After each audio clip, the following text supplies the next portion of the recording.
जौनपुर का अपना इतिहास है। मुझे अच्छा लगा जब मैं यहां प्रदर्शनी देख रहा था। अब यहां की इमरती भी जीआई टैग हो गई है। अब इसको भी अंतर्राष्ट्रीय बाजार में एक मान्यता मिलेगी, इसका एक्सपोर्ट हो पाएगा, देश के बाजार में छा जाएगी। हमारा प्रयास होना चाहिए, कोई आता है आपके पास, आप कहीं जाते हैं तो गिफ्ट में यहां की इमरती ही दीजिए। बाजार से अन्य जगहों के सामान को वहां के लिए खरीदिए, लेकिन जब आपके यहां कोई अतिथि आता है, किसी के जन्मदिन में जा रहे हैं, किसी को गिफ्ट देना है, इमरती दीजिए। उसकी मिठास उसके जीवन में हमेशा घुली रहेगी। इत्र दीजिए, उसकी सुगंध जौनपुर के साथ जोड़ेगी, वो लोगों को बताएगी कि जौनपुर की प्रोडक्ट है, जौनपुर को पहचान दिलाएगी। जौनपुर की दर्री दीजिए, जिससे उसको एक पहचान मिल सके। अपने जनपद को एक नई पहचान दिलानी है। और इसीलिए जब मैं यहां आया हूं, मैं मंच में भाषण देने के लिए आ रहा था तो गिरीश यादव जी मुझे याद दिला रहे थे कि यहाँ के कुछ कार्य हैं। मैंने उनको कहा है कि हम जौनपुर को स्मार्ट सिटी बनाने जा रहे हैं, चिंता मत करिए। जितनी भी आपके यहाँ की सड़कें होंगी, ये जौनपुर सिटी के अंदर जितनी भी आपके पास सड़कें होंगी, बिजली के झूलते हुए तार होंगे, ड्रेनेज की समस्या होगी, एक झटके में समाधान होगा। इसका एक मास्टर प्लान बना करके उसको लागू करवाइए। इस समस्या का समाधान सरकार करने के लिए आपके साथ खड़ी है। सरकार इसका समाधान का रास्ता निकालेगी। आज के दिन में पैसे की कमी नहीं है, पैसे की कमी नहीं है, बस पैसे का सही सदुपयोग हो जाए, सही जगह लग जाए। अभी मैं आ रहा था, गोमती के तट पर कितने शानदार घाट बने हुए हैं, कितनी अच्छी सड़कें दिख रही हैं जौनपुर की। बस इस मोमेंटम को बनाए रखना है, इसको आगे बढ़ाए रखना है। मैं मोगरा बादशाहपुर की तरफ जाता था, सीमा जी और वहां के हमारे जनप्रतिनिधिगण हमसे कहते थे कि वहां पे बाईपास बनना चाहिए, वहां पे उसके लिए जमीन अधिग्रहण का काम चल रहा है और तेजी के साथ वह काम भी होंगे। विकास में आज जौनपुर कहीं पीछे नहीं रहने वाला है।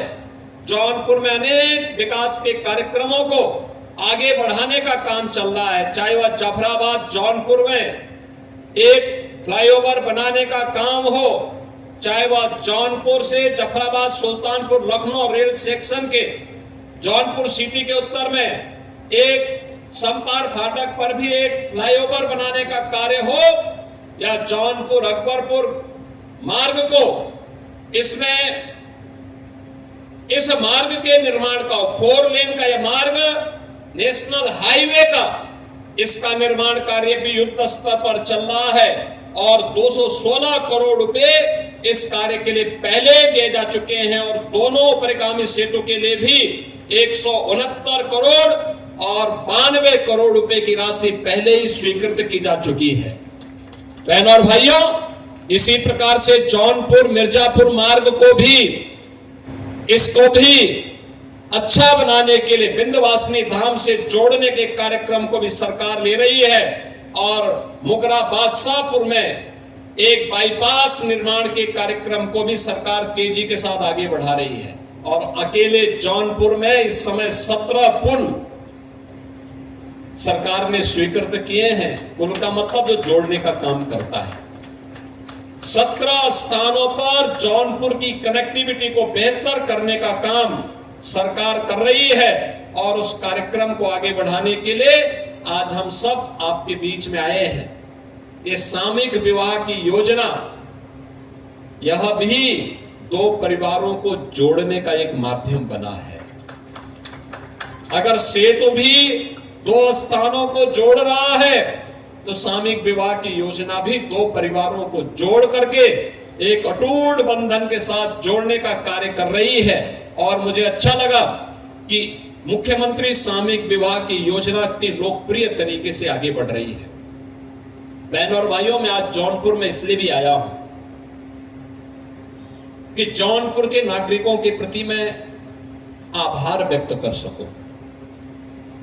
खासतौर पर जब महाकुंभ प्रयागराज में मौनी अमावस्या के दिन बहुत भीड़ हो रही थी, तो अकेले जौनपुर ने 40,000 बसेज को जौनपुर जिले में व्यवस्था दे करके उनके लिए भोजन आदि की व्यवस्था करके आतिथ्य सत्कार का एक अनुपम उदाहरण प्रस्तुत किया था। यहां का जिला प्रशासन, यहां का पुलिस प्रशासन, यहां पर बेसिक शिक्षा परिषद के रसोइया और यहां के वे सभी ग्राम पंचायतें और नगर निकाय धन्यवाद की पात्र हैं, जिन्होंने अतिथि सत्कार का एक उत्तम उदाहरण प्रस्तुत करके महाकुंभ की सफलता में स्वयं संबल बन करके उसे अपना आयोजन बना करके उसे सफलतापूर्वक आगे बढ़ाया।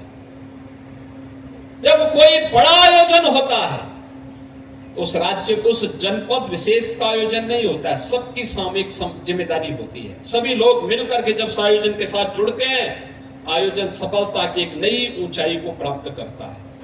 कोई सोचता था 66 करोड़ 30 लाख लोग महाकुंभ प्रयागराज में आएंगे? कोई नहीं सोचता था। हम लोग जब बोलते थे कि बहुत होगा 40 करोड़ तक लोग आएंगे, तो लोग हंसते थे, कहते थे देखिए ये लोग क्या सपना देख रहे हैं, 40 करोड़ लोग कहां आ पाएंगे, कुल 25 करोड़ तो यूपी की आबादी है, 40 करोड़ कहां से आ जाएंगे। और उन लोगों ने पहले दिन से मुहिम चलाई थी नकारात्मकता फैलाने की, पूरी नकारात्मकता फैलाते थे। और मैंने तब भी कहा था जिसकी जैसी दृष्टि होगी उसको वैसी सृष्टि दिखेगी। इनकी दृष्टि ही गंदगी से भरी हुई है। नक्शे सिर तक जो लोग गंदगी से सने हुए हैं, उन लोगों से अच्छाई की उम्मीद करना यह अपने आप में एक दुस्वप्न था और हमने उम्मीद भी नहीं की थी। जब टीम के लोग कहते थे कि देखिए साहब ये लोग अनावश्यक रूप से नकारात्मकता पैदा कर रहे हैं, मैं कहता था इनकी नकारात्मकता देखना यह इस आयोजन की सफलता में सहायक बन जाएगा।